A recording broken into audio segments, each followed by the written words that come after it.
la presión es una cantidad muy importante y que por supuesto está asociada con fuerza.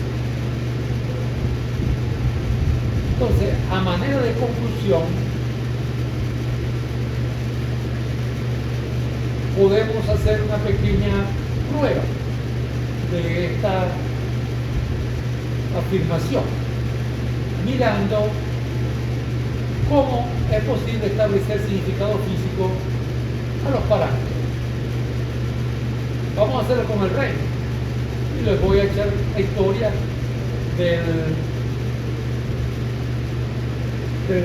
con el reino con el coeficiente de arrastre. Les voy a echar la historia del número de Mach. La afirmación es que los parámetros dimensionales representan ya sea relaciones geométricas, es decir, de aspecto, cinemática o dinámica. ¿Y por qué esas tres cosas? Longitud, masa, o longitud, tiempo y masa. ¿Qué hay en el ejercicio o el flujo que nos sirvió de punto de partida? Tres números. ¿Qué es este? Una relación puramente geométrica.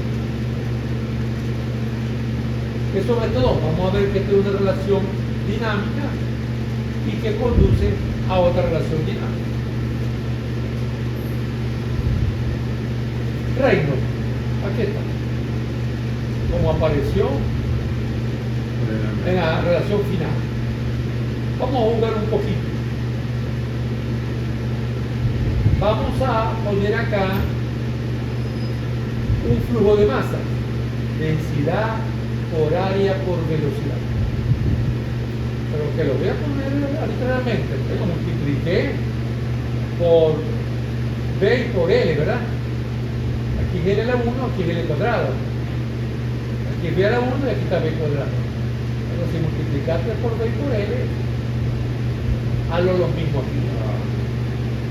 ¿Okay? Okay. Pero vamos a hacer lo siguiente. Vamos a acomodar las cosas para que aquí vuelva a aparecer el esfuerzo. Entonces fíjense, multiplico por B y divido por L, que es el gradiente. Entonces como yo aquí puse una B, ya compensé la B que puse arriba, ¿lo ven? ¿Okay? Y como aquí puse en el denominador una L, pongo en el numerador L cuadrado y así compenso lo que hice arriba. O sea que aquí yo no cambié este número. Lo que hice fue que reacomodé las cosas para que arriba quedara un flujo de masa por velocidad y abajo quedara viscosidad por gradiente de velocidad y por área. Viscosidad por gradiente de velocidad me da esfuerzo cortante y por área me daría una fuerza viscosa cortante. Aquí está. Ahora voy a poner ya no una igualdad, sino algo que me dice como el orden de. O sea, porque esto no continúa, esto no es una ecuación. Y esto representa un flujo de masa. Pero, ¿qué dice la ecuación de cantidad de movimiento? La sumatoria de la fuerza es igual al cambio del flujo de cantidad de movimiento. ¿Y cuál es el flujo de cantidad de movimiento? En el punto. Entonces, aquí arriba yo quedé con una especie de flujo de cantidad de movimiento. Y aquí abajo yo quedé con un término que representa una de las tantas fuerzas que pueden existir en el flujo. Ajá. Pero vuelvo otra vez. ¿Qué dice la ecuación de conservación de una cantidad de movimiento? La fuerza neta es igual al cambio del flujo de cantidad de movimiento. Ah, o sea que arriba yo tengo como algo que representa la fuerza neta. A mí no me gusta usar este nombre. Será porque a lo mejor nunca lo he entendido plenamente. Pero lo llaman fuerza de inercia. ¿Cuál es el sentido de la fuerza de inercia?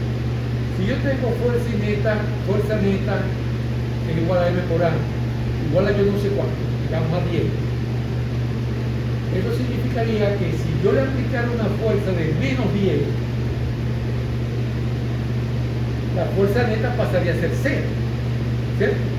Y la aceleración pasaría a ser 0. Entonces ese cuerpo conservaría la cantidad de movimiento que tiene. Si estaba moviéndose a una cierta velocidad, se continuó moviendo a esa velocidad si la fuerza neta es 0. Por eso es que lo llaman fuerza de inercia. Pero yo prefiero visualizar esto como la fuerza neta. Porque quiere decir que este número me da una idea de cuán importantes son las fuerzas viscosas frente a las fuerzas totales, que las llaman fuerzas de inercia.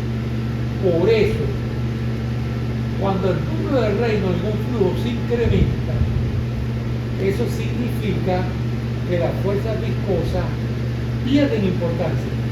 Porque si se incrementó este número, el denominador disminuyó frente al numerador. Es como si yo dijera, las fuerzas de inercia son las mismas, las fuerzas viscosas se redujeron, entonces el número de Reynolds aumentó. ¿Qué hemos dicho ya reiteradamente cada vez que hay un flujo?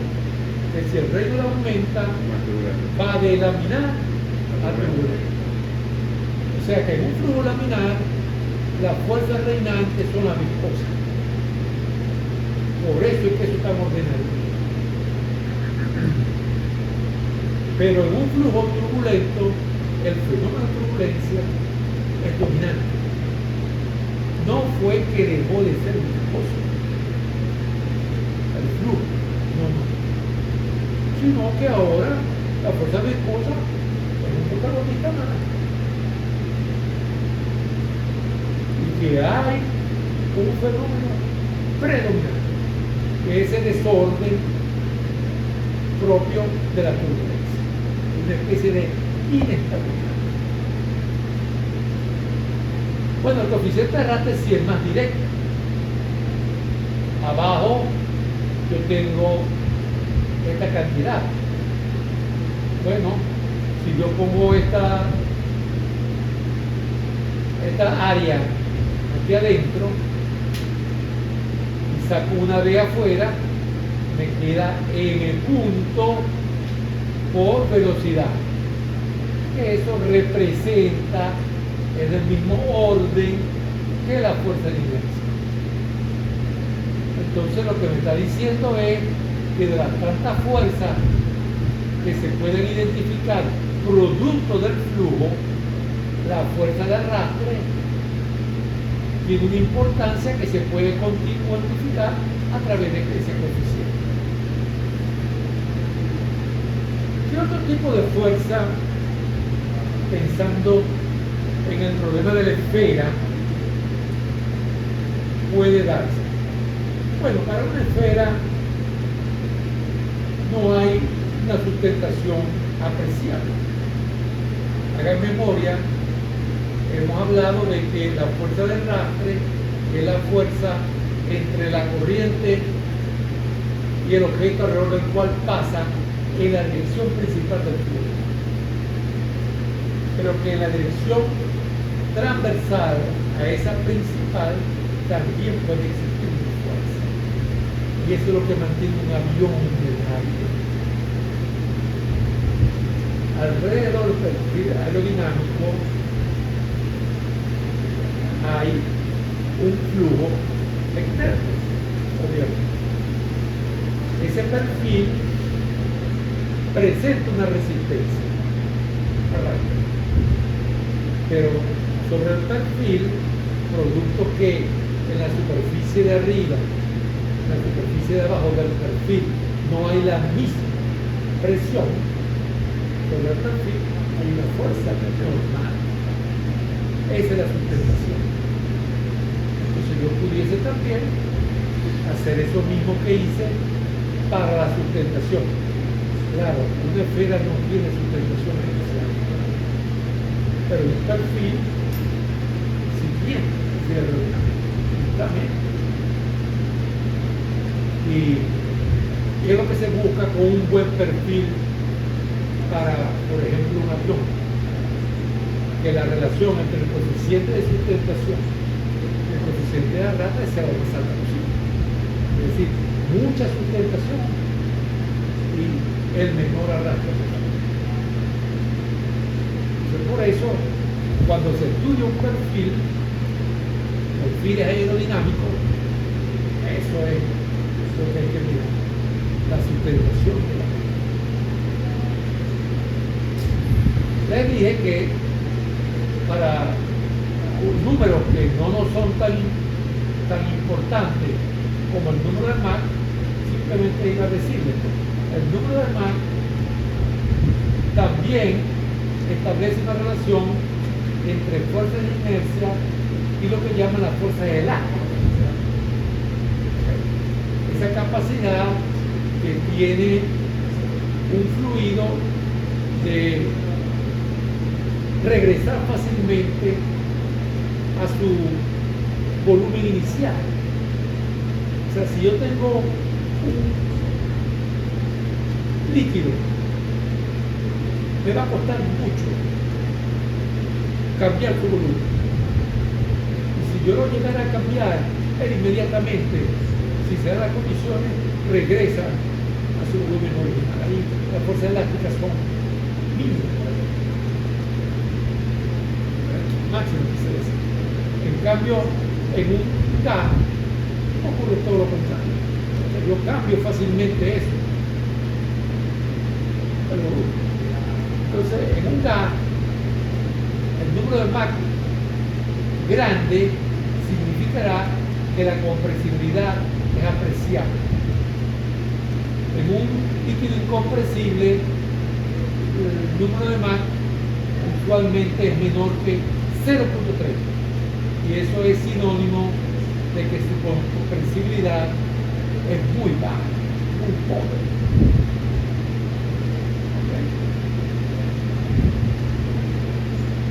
Aquí vamos a parar para dejar esto para la próxima clase, pero quiero mostrarle la idea de las distintas fuerzas. Esto es lo que se llama una compuerta, vamos a decirlo así. Y el flujo está pasando por debajo de la compuerta.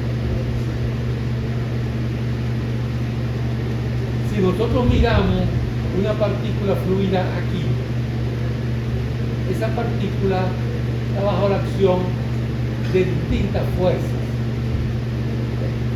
Aquí vemos el polígono de fuerza. Perdón, aquí está. Y lo cierro aquí. Entonces, esto que estoy aquí sería como la fuerza agnida. Esta sería la fuerza de inercia.